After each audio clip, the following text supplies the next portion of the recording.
जय हिंद। कोन क्रेशर में कौन कौन से पार्ट्स होते हैं और इस पार्ट्स को क्या कहते हैं और उस पार्ट्स का क्या काम होता है, इस वीडियो में स्टेप बाय स्टेप जानेंगे। दोस्तों यदि चैनल पर नए हैं तो सब्सक्राइब करके बेल आइकन पर प्रेस कर लें, क्योंकि मैं इस तरह के वीडियो हमेशा बनाता रहता हूं आपके लिए। दोस्तों वीडियो अच्छी लगे तो लाइक और शेयर कर सकते हैं। तो चलिए फिर स्टार्ट करते हैं।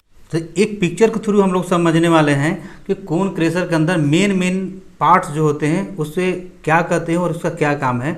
इस पिक्चर में आप देख रहे हैं यहाँ पर दो शाफ्ट लिखा हुआ है, यानी कि दो शाफ्ट होते हैं। इसमें एक जो होता है मेन शाफ्ट और दूसरा होता है काउंटर शाफ्ट। तो मेन शाफ्ट कहाँ पर लगा होता है? ये वर्टिकल अवस्था में रहता है, बिल्कुल लंबवत रहता है, खड़ा होता है ये। और मेन शाफ्ट इसलिए कहा जाता है क्योंकि इस पर पूरी मेंटल असेंबली जो है और जो गियर जो नीचे देख रहे हैं आप, एक खाँचा टाइप का कटा हुआ, वो इसी पर फिक्स होता है, मेन शाफ्ट पर ही फिक्स होता है। अब चलते हैं सेकंड, जो काउंटर शाफ्ट है।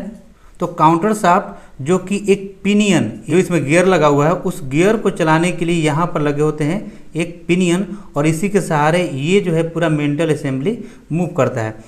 तो चलिए फिर काउंटर शाफ्ट जो कि एक पिनियन के साथ और ड्राइव पुली, ये जो यहाँ पर देख रहे हैं ड्राइव पुली, दोनों को एक साथ जोड़ता है और उसी को बोला जाता है काउंटर शाफ्ट। यदि कोई आपसे पूछ के काउंटर शाफ्ट किसे कहते हैं, पिनियन और ड्राइव पुली को एक साथ जोड़ने वाली जो शाफ्ट होती है उसी को बोला जाता है काउंटर शाफ्ट। और मेन शाफ्ट यदि आपसे पूछे तो जिस पर पूरी मेंटल असेंबली जिस पर लगी होती है उसी को बोला जाता है मेन शाफ्ट। क्लियर है?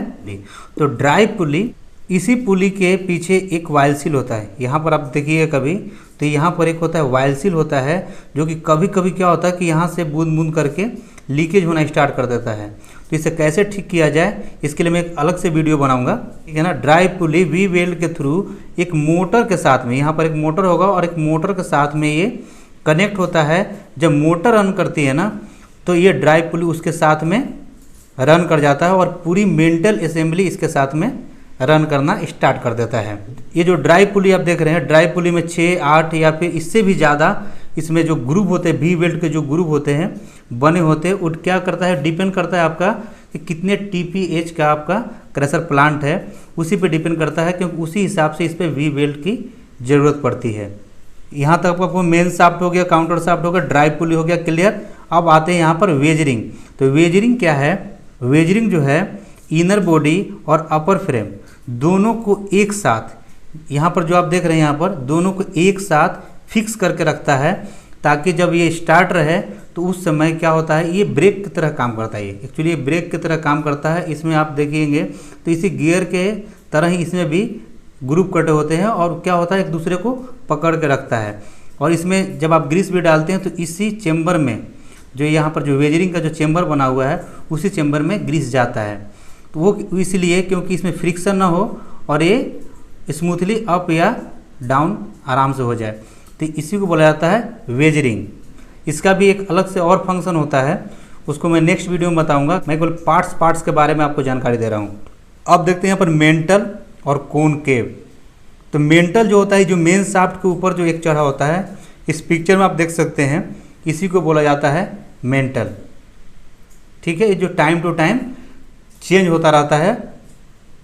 और इधर है कोनकेव। तो कोनकेव जो मेंटल के चारों तरफ से ढक के रखता है, यानी गुफा नुमा। केव मतलब होता है गुफा। तो मेंटल को जो है पूरा चारों तरफ से ढका हुआ रहता है और उसी को बोला जाता है कोनकेव। अब क्या है कि मेंटल और कोनकेव दोनों के जो बीच की दूरी है, यहाँ पर आप देख रहे हैं हल्का सा गैप दिख रहा होगा आपको। तो ये जो गैप है इसी को बोला जाता है क्रशिंग चैम्बर, और इसी के अंदर मटेरियल जो है क्रशिंग होता है। अब एक और चीज़ यहीं पर जान लेते हैं हम लोग, मेंटल और कोनकेव के जो बीच की दूरी होता है और उसी को किया जाता है CSS, यानी कि क्लोज साइड सेटिंग करते हैं, या फिर OSS करते हैं, आउटर साइड सेटिंग। तो CSS और OSS भी आपको क्लियर हो गया कि CSS मतलब होता है क्लोज साइड सेटिंग और OSS मतलब होता है आउटर साइड सेटिंग। यानी बाहरी की तरफ अगर करते हैं तो आउटर साइड, और इसे जब अंदर की ओर लेके आएंगे यानी कि बहुत कम गैप करेंगे तो उस समय उसको बोला जाता है CSS। इसका जो गैप है कंपास के थ्रू इसको नापा जाता है कि कितने गैप है। यदि PLC से आपका क्रेशर ऑपरेटेड है तो उसे आप मैनुअली आप बटन के द्वारा सेटिंग कर सकते हैं। अगर बटन के द्वारा नहीं है आपके पास सेटिंग करने के लिए, यानी कि पीएलसी से नहीं है कनेक्टेड, तब आप इसे गैप को नाप के इसे आप सेटिंग कर सकते हैं। मेंटल तक तो आपको क्लियर हो गया। यहाँ तक मेंटल किसे कहते हैं। अब आते हैं यहाँ पर कोन हेड। तो कोन हेड किसे कहते हैं, तो मेंटल जिस पे चढ़ाया जाता है ना, उसी को बोला जाता है कोन हेड, यानी कि जिसके ऊपर मेंटल फिक्स होता है उसी को बोला जाता है कोन हेड। अब यहाँ पर है मेन फ्रेम, जिस पर पूरी क्रशर असेंबली जिस पर फिक्स किया जाता है, यानी कि असेंबल किया जाता है, उसी को बोला जाता है मेन फ्रेम। और डंपी जक जो है, जो सबसे नीचे लगे होते हैं, अलग अलग जो कोन क्रशर होते हैं अलग अलग कंपनी का, उस हिसाब से क्या होता है, उसमें जितने बाहर लगे होते हैं लगभग इससे 2 गुना अंदर डंपी जक लगे होते हैं। अगर 8 लगे होंगे तो लगभग अंदर में 16 डंपी जक लगे होंगे। अगर 6 सिलेंडर बाहर लगे होंगे तो अंदर में 12 डंपिंग जैक लगे होते हैं।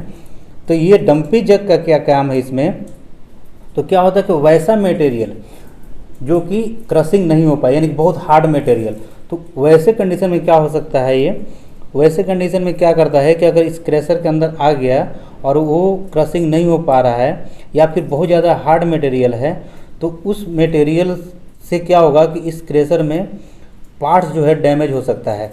तो उससे बचाने के लिए क्या होता है, ये अनक्रशेबल जो मटेरियल होता है, ये अचानक से क्या करता है, इसका यही एक काम है, एक ही फंक्शन के लिए डंपी जक का यूज किया जाता है। तो उस समय क्या करेगा ये कि ये जो मेंटल है और जो अपर फ्रेम का जो दूरी है, ये बहुत जल्दी से ये अप कर देगा, यानी कि गैप को बहुत ज़्यादा बढ़ा देगा। और उस समय क्या होगा कि जो हार्ड मटेरियल है वो नीचे की ओर गिर जाएगा वो। तो उस समय क्या होगा कि इसके जो पार्ट्स है मेंटल और कॉनकेव, वो डैमेज होने से बच जाते हैं। इसीलिए यूज किया जाता है डंपी जैक। डंपी जैक का बस एक ही यूज है कि अनक्रशेबल जो मटेरियल है, जो कि क्रशिंग होने लायक नहीं मटेरियल है, उससे बचाने के लिए डंपी जैक का यूज किया जाता है। अब यहाँ पर आ जाते हैं इसेंट्रिक।